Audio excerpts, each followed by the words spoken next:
Students, अब हम पढ़ने जा रहे हैं फार्मेसी एक्ट के ऑब्जेक्ट। फार्मेसी एक्ट के ऑब्जेक्ट के बारे में अब हम पढ़ना स्टार्ट करते हैं। सो ऑब्जेक्ट का मतलब क्या होता है, सबसे पहले हमें ये समझना पड़ेगा। सो ऑब्जेक्ट का मतलब होता है उद्देश्य। हिंदी में हम उसको उद्देश्य कहते हैं या प्रयोजन कहते हैं या फिर लक्ष्य कहते हैं।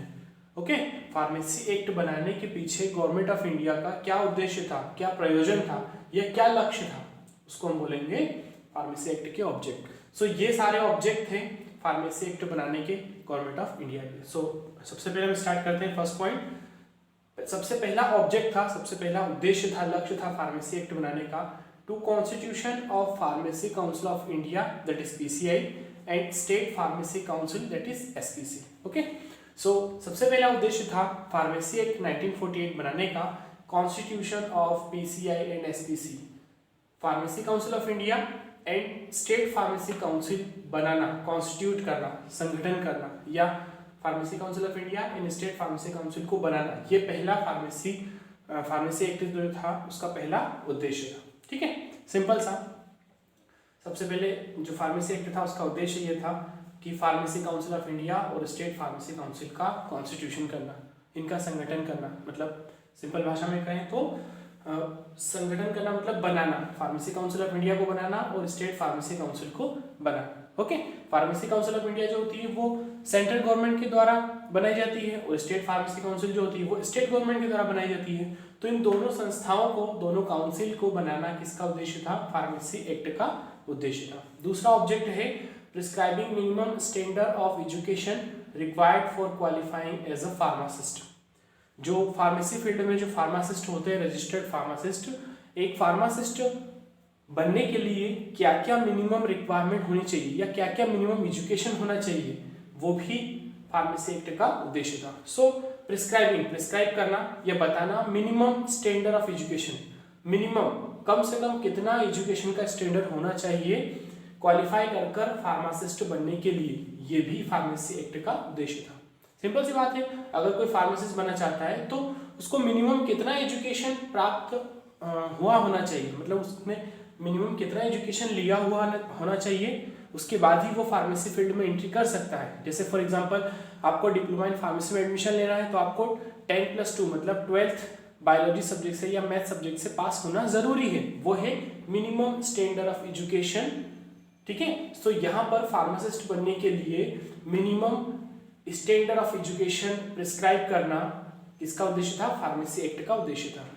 ठीक है, सिंपल सी एक लाइन में अगर हम बोले तो फार्मेसी एक्ट का उद्देश्य था कि कम से कम कितना एजुकेशन होना चाहिए एक फार्मासिस्ट बनने के लिए, ये प्रिस्क्राइब करना, ये भी फार्मेसी एक्ट का उद्देश्य है। ओके, नेक्स्ट है थर्ड ऑब्जेक्ट है registration of pharmacist by state pharmacy council. जब एक पर्सन मिनिमम एजुकेशन से एडमिशन लेकर फार्मासिस्ट बन जाता है देन उसका रजिस्ट्रेशन होता है। सो registration of pharmacist by state pharmacy council, सबसे पहले रजिस्ट्रेशन होता है फार्मासिस्ट का बाय स्टेट फार्मेसी काउंसिल। जिस भी स्टेट में वो रह रहा है उस स्टेट की स्टेट फार्मेसी काउंसिल में उस फार्मासिस्ट का रजिस्ट्रेशन होना चाहिए, ये भी एक फार्मेसी एक्ट का एक ऑब्जेक्ट है। ओके, नेक्स्ट है disciplinary control over the profession of pharmacy. Pharmacy के ऊपर या प्रोफेशन ऑफ फार्मेसी के ऊपर कंट्रोल बनाए रखना, डिसिप्लिनरी मतलब अनुशासनात्मक, अनुशासन हम बोलते हैं ना, अनुशासन, डिसिप्लिन। सो डिसिप्लिन बनाकर रखना, control over the profession of pharmacy, pharmacy profession के ऊपर, ये भी फार्मेसी एक्ट का ऑब्जेक्ट है। नेक्स्ट ऑब्जेक्ट है dispensing of prescription of registered medical practitioner. Okay, registered medical practitioner only by registered pharmacist.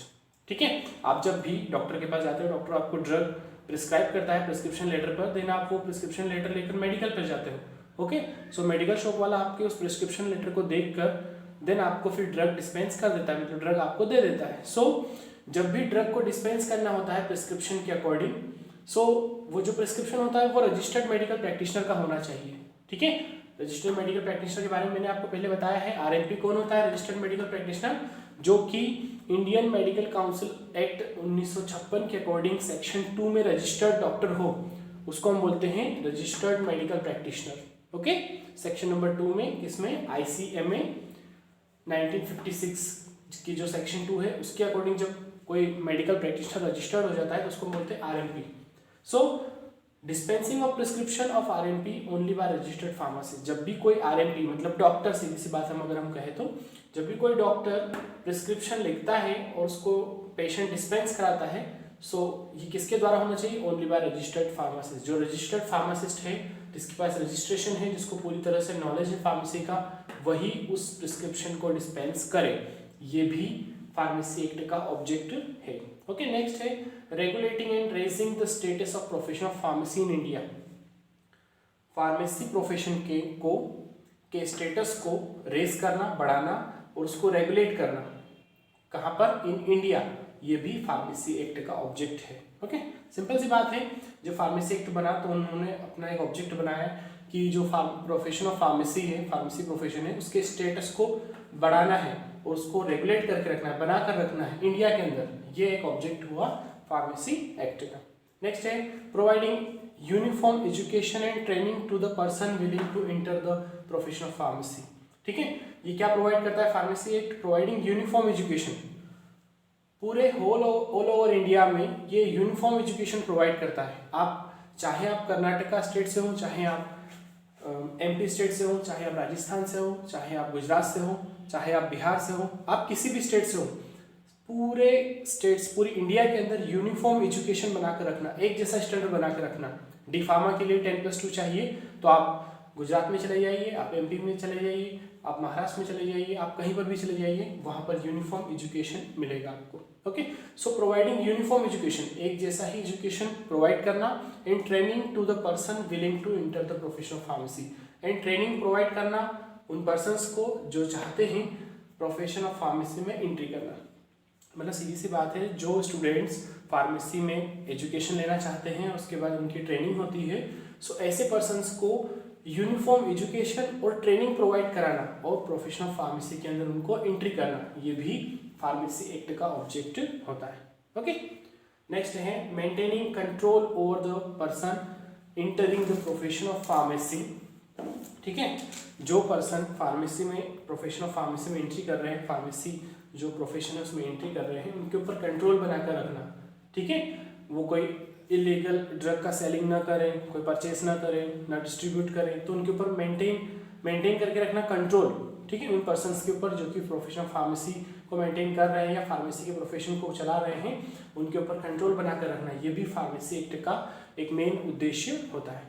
सो आसान था दोस्तों, फार्मेसी एक्ट 1948 के उद्देश्य के बारे में हमने पढ़ा। सिंपली अगर हम इन शॉर्ट देखें तो pharmacy council of India PCI and state pharmacy council को बनाना, ये एक मेन उद्देश्य है। दूसरा है फार्मासिस्ट बनने के लिए मिनिमम स्टैंडर्ड ऑफ एजुकेशन कितना होना चाहिए, ये प्रिस्क्राइब करना, ये भी फार्मेसी एक्ट का उद्देश्य है।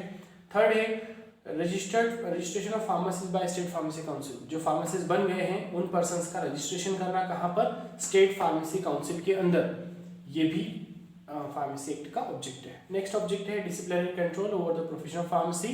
अनुशासनात्मक, ठीक है, अनुशासनात्मक कंट्रोल बनाकर रखना प्रोफेशन ऑफ फार्मेसी के ऊपर, फार्मेसी के प्रोफेशन पर कंट्रोल बनाकर रखना, ये एक उद्देश्य है। नेक्स्ट है dispensing of prescription of registered medical practitioner only by registered pharmacist. ठीक है, जब आप डॉक्टर के पास जाते हैं, डॉक्टर जो प्रिस्क्रिप्शन लेटर पर ड्रग लिख के देता है, उसको रजिस्टर्ड मेडिकल प्रैक्टिशनर ही डिस्पेंस करेगा। मतलब वही ड्रग को पढ़कर कितना डोज दिया है, कौन सी ड्रग दी है, कितने अमाउंट में दी है, कितनी बार देना है, ये सारा एक रजिस्टर्ड मेडिकल प्रैक्टिशनर जो प्रिस्क्रिप्शन लिखता है, तो एक रजिस्टर्ड फार्मासिस्ट उसको पढ़कर फिर उस ड्रग को डिस्पेंस करता है। तो ये भी एक उद्देश्य है फार्मेसी एक्ट का। नेक्स्ट है regulating and raising the status of profession of pharmacy in India. Pharmacy profession का स्टेटस बढ़ाना और उसको रेगुलेट करके रखना, ये भी फार्मेसी एक्ट का उद्देश्य है। नेक्स्ट है uniform education and training provide करना उन पर्सन्स को जो कि प्रोफेशन ऑफ फार्मेसी में एंट्री कर रहे हैं। ठीक है, पूरे ऑल ओवर इंडिया में आप कहीं भी चले जाइए, अगर फार्मेसी फील्ड में एडमिशन लेना है तो आपको यूनिफॉर्म एजुकेशन मिलेगा, 10+2 होना चाहिए आपके पास मैथ्स या फिर बायोलॉजी से, एंड ट्रेनिंग कंप्लीट होगी तब जाकर उन पर्सन्स को प्रोफेशन ऑफ फार्मेसी में एंट्री मिलेगी। ठीक है, सो यूनिफॉर्म एजुकेशन बनाकर रखना, पूरे ऑल ओवर इंडिया में एक जैसा एजुकेशन फार्मेसी का होना और साथ ही पर्सन्स को ट्रेनिंग, एक जैसी ट्रेनिंग देना, ये भी एक फार्मेसी एक्ट का उद्देश्य होता है। नेक्स्ट है maintaining control over the person entering the profession of pharmacy. जो पर्सन फार्मेसी फील्ड में एंट्री कर रहे हैं उनके ऊपर कंट्रोल बना कर रखना, ताकि वो फार्मेसी एक्ट का उल्लंघन न करें, फार्मेसी एक्ट का पालन करें।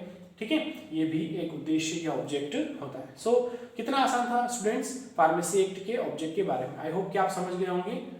Thank you very much for watching this video. मिलते हैं नेक्स्ट वीडियो में। Till then good bye.